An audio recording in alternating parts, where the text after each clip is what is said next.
যেই বাবা নিজের শখ আহ্লাদ চাহিদা অপূর্ণ রেখে সন্তানকে মানুষের মতো মানুষ করেছিল, বড় হয়ে সেই সন্তানই সেই বাবাকে ভুলে গেল। যেই মা নিজে না খেয়ে সন্তানকে খাবার খাইয়েছিল, বড় হয়ে সেই মাকেই সেই সন্তান ভুলে গেল। সন্তান এখন বড় হয়েছে, ভালো চাকরি পেয়েছে, সন্তান এখন ঢাকাতেই থাকে, অনেক টাকা স্যালারি পায়। সন্তানের স্ত্রী এবং সন্তানদেরকে নিয়ে সে খুব সুখেই দিন কাটাচ্ছে।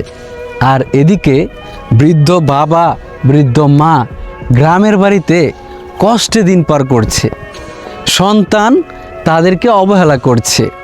আমার সেই সন্তানের জন্য বড্ড আফসোস হচ্ছে।